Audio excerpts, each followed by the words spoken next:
Today we're going to remove the battery from this 2012 Honda Civic Si. Alright, first thing we're going to be doing is removing the negative and positive terminal using a 10mm socket. So we'll loosen up the negative and the positive side. We'll start off by removing the negative side first, and we'll set this over to the side just like so. Then remove the positive and do the same thing with that. Set it over to the side. This should have been clipped onto that, but all you do is just pull this up and it releases it. These are also 10mm bolts or nuts.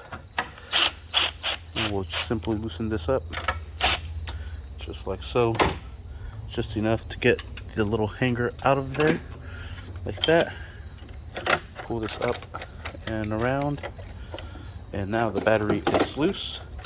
Remove the battery, and there you have it. And that is how you remove a battery from a 2012 Honda Civic Si. Thank you for watching. Please like and subscribe.